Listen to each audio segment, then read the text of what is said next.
In deze uitzending van Venray van Toen besteden we aandacht aan het onderwijs in de dorpen Oerlo en Kasterij in de jaren 50 en 60.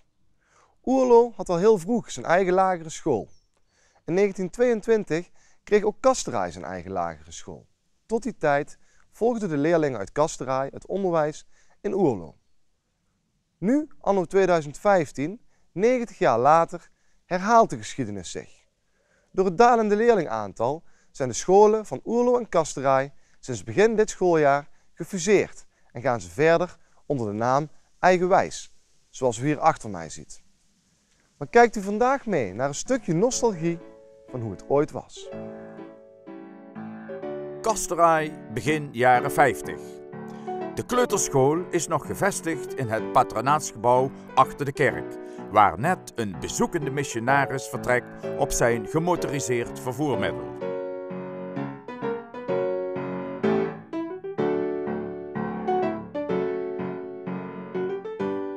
De kleuters van de school staan al te wachten bij de bushalte aan de provinciale weg Horst-Venray. Elk moment kan de bus arriveren met daarin juf De Kuiper die uit Horst kwam.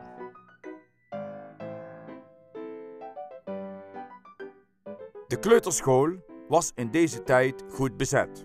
Over het aantal aanmeldingen maakte men zich geen zorgen. De vaak grote gezinnen zorgden voor genoeg aanwas. Sjaak Jansen denkt, wat gebeurt hier allemaal?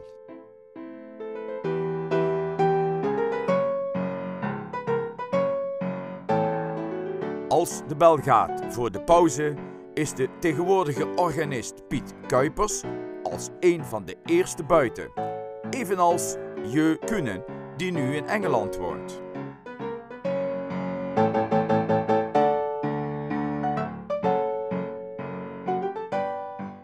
Zou Hai Flipse hier al geweten hebben dat hij later de hulp Sinterklaas en vorst van de Kasterijse Schansenknuppels zou worden?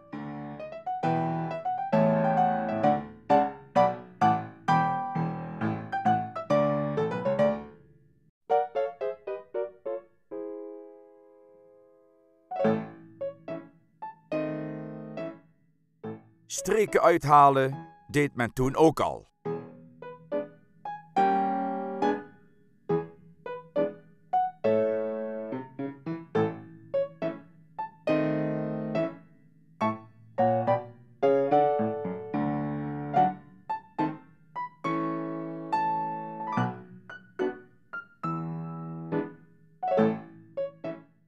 Louis Rambachs, zoon van de bekende hengstenhouder Piet Rambachs, die de beroemde hengst Nico van Melo in de stal had, maakt zich niet druk en peuzelt vol overgave zijn boterham op.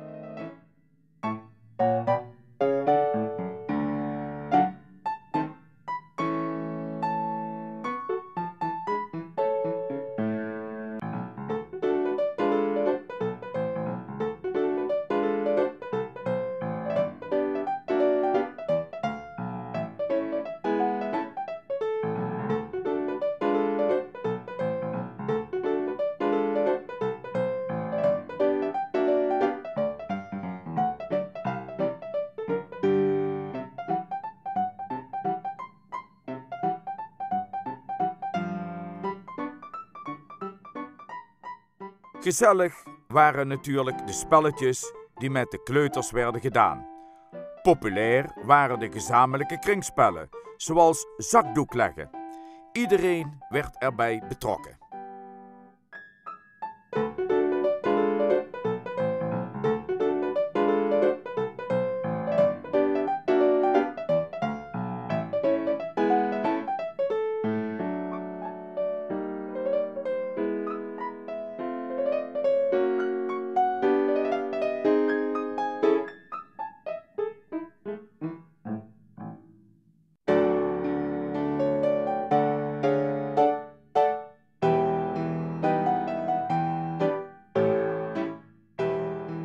Betrokken is ook iedereen bij het 25-jarig jubileum van het hoofd van de school, meester Herman Volleberg, die in 1947 in het bijzijn van zijn vrouw en kinderen gehuldigd wordt. Herman Volleberg was onderwijzer in Oerlo en werd in 1922 aangesteld als onderwijzer in Kasteraai. Voorheen had Kasteraai nog geen school en moesten de kinderen voor onderwijs naar Oerlo. Alle kinderen waren natuurlijk op het feest. Als dank mocht Jan Takke de jubilaris een cadeau aanbieden. Een mooie nieuwe boekentas.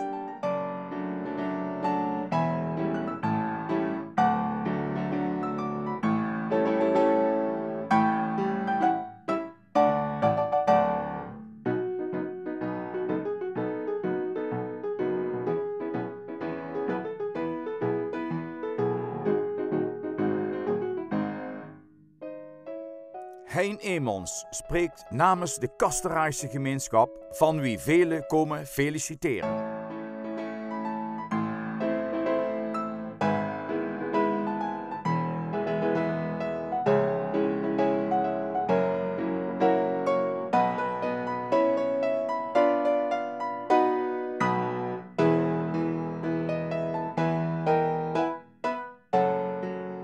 Ook het Kasteraayse koor, met onder andere Kobus Geurts, brengt onder leiding van Handrie Kuipers een serenade aan de jubilaris.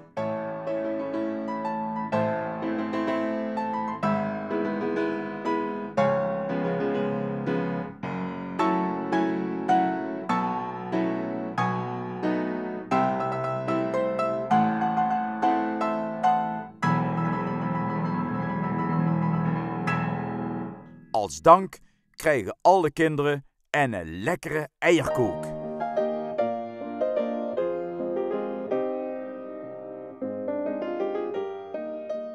Het dorp Oerlo heeft al vroeg lager onderwijs. Zowel de meisjes- als de jongensschool liggen aan de Hoofdstraat. Wanneer beide scholen samengevoegd zijn, wordt de oude jongensschool omgetoverd tot een kleuterschool. De moderne kleuterschool is in de jaren 60 nog steeds goed bezet.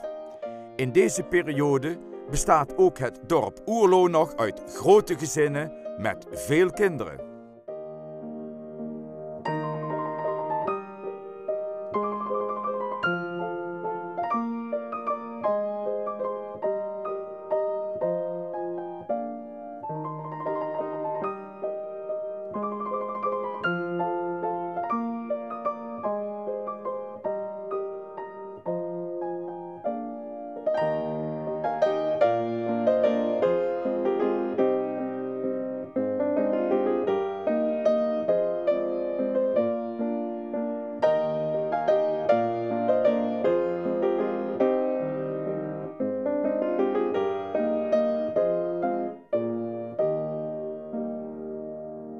Ondanks het grote aantal kleuters leidde kleuterjuf Marga Paulissen alles in goede banen.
De gemengde jongens- en meisjesschool is inmiddels uitgebreid met extra lokalen, gezien de vele leerlingen.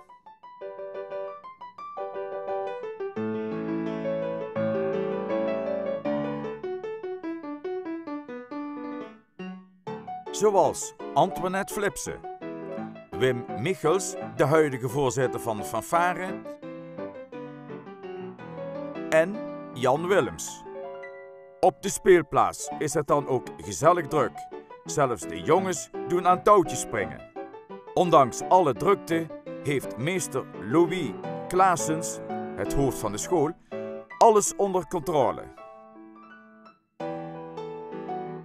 Terwijl de jeugd zich uitleeft op de speelplaats, zien de leerkrachten kans om snel hun sigaretje te roken.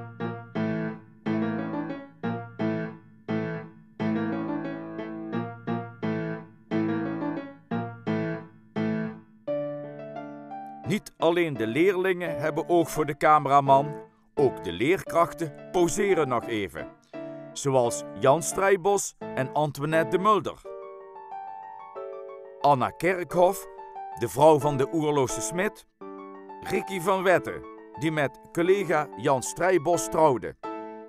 En Frans Verstralen, die leraar werd aan de LTS in Venray.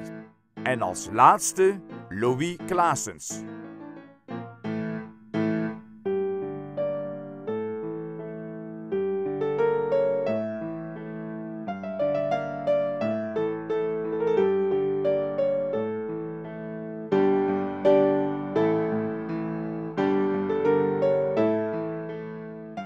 Met de beelden van een uitbundige groep leerlingen nemen we afscheid van een boeiende school in Oerlo.